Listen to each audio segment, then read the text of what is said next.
आइए हम विचार करें। हम मानव लोग अनेक प्रयोग किए, ऐसा प्रयोग किए कि हमने ये दिखाया कि हम वैज्ञानिक अनुसंधान करते हैं और बहुत आगे निकल गए, अनेक क्षेत्रों में आगे निकल गए। जिस देश में झोपड़पट्टी थी, गरीबी थी, कोई खाने पीने की चीज़ नहीं थी, आज हम अमेरिका बन गए, वैज्ञानिक राष्ट्र बन गए, लेकिन सुख शांति नहीं मिली।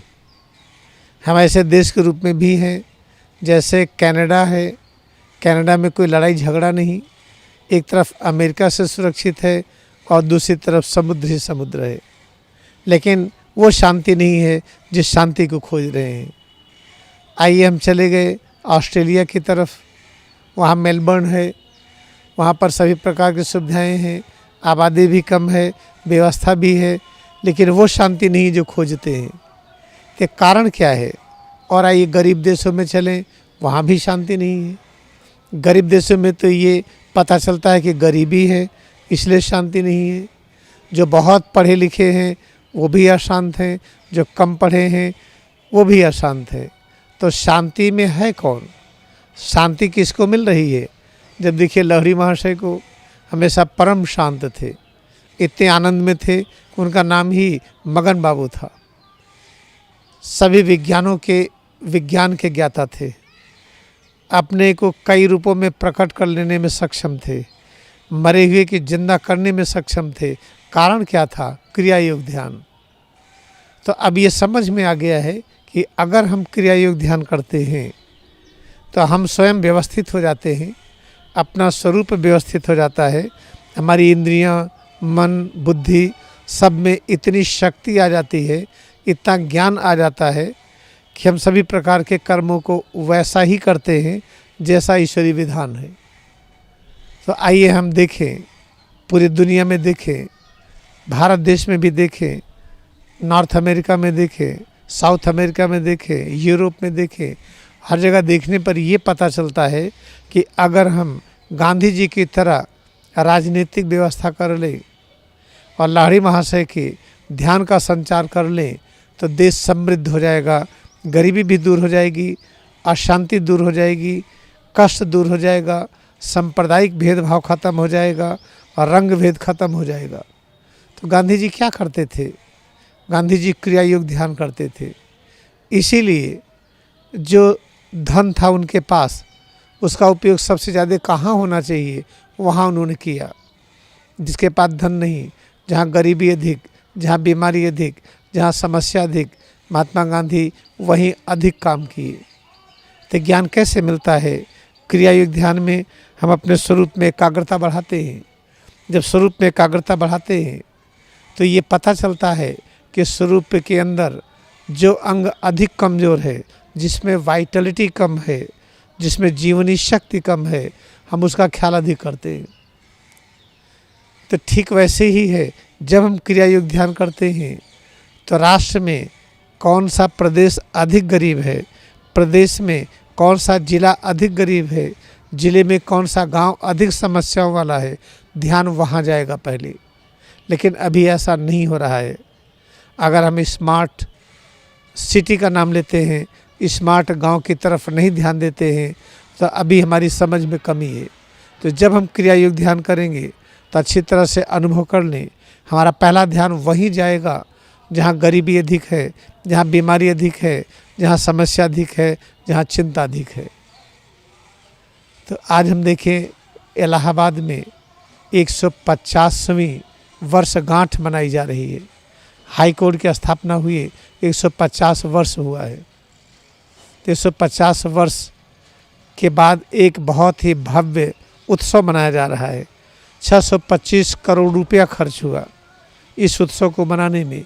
कहीं पर ऐसे बर्थडे पार्टी मनाई जाती है, लाखों करोड़ों खर्च होता है। कहीं पर अनेक प्रकार के उत्सव मनाए जाते हैं जहाँ करोड़ों खर्च होता है। आज आवश्यकता है कि भारत देश के जो भी धन है, जो पैसा है, जो रेवेन्यू है, जो संसाधन है, उसको इस तरह से वितरित करें कि जो जगह गरीब है, बीमार है, जो समाज बीमार है, जहाँ पर अव्यवस्था है, पहले वहाँ व्यवस्था भेजा जाए। जिसके पास व्यवस्था बहुत अधिक है, ऐसी शिक्षा दी जाए कि वो अधिक चीज़ों को वो वितरित करे, वो वहाँ पर जाए जहाँ की ज़रूरत है। उदाहरण के लिए अगर हम हाथों से काम ज़्यादा करते हैं तो हाथों में खून की मात्रा बढ़ेगी। अगर पैर से ज़्यादा काम करते हैं तो पैरों में खून की मात्रा बढ़ेगी। अगर हम बोल रहे हैं लैरिंग्स में, वॉइस बॉक्स में खून की अधिक ज़रूरत है तो वहाँ पर आएगा। ऐसे ही पूरे राष्ट्र में जहाँ धन है, उस धन का वितरण किस तरह से हो, इसके लिए ज्ञानार्जन कहाँ से होगा? विश्वविद्यालय में है नहीं। विश्वविद्यालय में जो पढ़ाई हुई उस पढ़ाई को करके अव्यवस्था बढ़ी। जो धनी थे और धन इकट्ठा करते गए, गरीबों का ख्याल नहीं किए। जो किसी पद पर थे वो अपने परिचितों को, अपने परिवार वालों को और अधिक पद देते गए, बाकी का ख्याल नहीं किए। इसलिए क्रिया योग ध्यान की आवश्यकता है। जब क्रिया योग ध्यान करेंगे तो धन का समुचित विचरण होगा। जो धन बटेगा, जो धन का वितरण होगा वो ठीक ठीक होगा, सबको मिलेगा और सभी सुखी होंगे। जहाँ ज़्यादा चाहिए वहाँ ज़्यादा मिलेगा, जहाँ कम चाहिए वहाँ कम मिलेगा। इसलिए हम पूरी तरह से संतुलित होकर के इस पर विचार करें कि अब समय आ गया है क्रिया योग ध्यान करने का। अगर प्रत्येक घर में कोई एक व्यक्ति करे तो पूरा घर संतुलित हो जाता है। अगर भारत के प्रत्येक घर में एक व्यक्ति करने लगे, पूरा भारत देश संतुलित हो जाएगा। इस तरह से आप इस पर विचार करें। हम निवेदन करते हैं उन सब से चिंतन करने के लिए जिनको भगवान कहा जाता है। देश में न्याय की कुर्सी पर भगवान बैठते हैं। हमारे जो न्याय की कुर्सी पर बैठे हैं, सुप्रीम कोर्ट के और हाई कोर्ट के और सिविल कोर्ट के जो न्यायाधीश महोदय हैं, हम उनको नमन करते हैं, उनको प्रणाम करते हैं। चिंतन करें कि धन का बंटवारा किस तरह हो रहा है, क्या ये उचित है? इस तरह से धन का बंटवारा हो, उचित हो। अगर उचित नहीं है तो इसमें कैसे परिवर्तन किया जाए? केवल एक ही उपाय मिलेगा। जिसने भी क्रिया योग ध्यान किया है वो कभी भी उसके हाथ में अगर धन रहा है तो धन का बंटवारा गलत कभी नहीं हुआ है। उसके हाथ में खाना रहा है, भोजन रहा है, कपड़ा रहा है तो उसका बंटवारा हमेशा ठीक रहा है। तो आज आवश्यकता है क्रिया योग ध्यान बढ़े और हर घर में बढ़े। घर का एक एक व्यक्ति इसको जाने, तभी हमारा देश आगे जाएगा। आप इस बात पर ज़रूर विचार करें। बर्थडे पार्टी में क्यों पैसा खर्च होता है इतना? उस पैसे को गांव में क्यों नहीं लगाते हैं? शादी विवाह में अनावश्यक खर्च होते हैं, उस पैसे को गांव में क्यों नहीं लगाते हैं? या जो हाई कोर्ट में 625 करोड़ खर्च हो रहे हैं, क्या इस खर्चे को और अच्छी तरह से कहीं और किया जा सकता है? क्या ये सोचने के लिए हम बाध्य नहीं हैं कि न्याय नहीं मिल रहा है?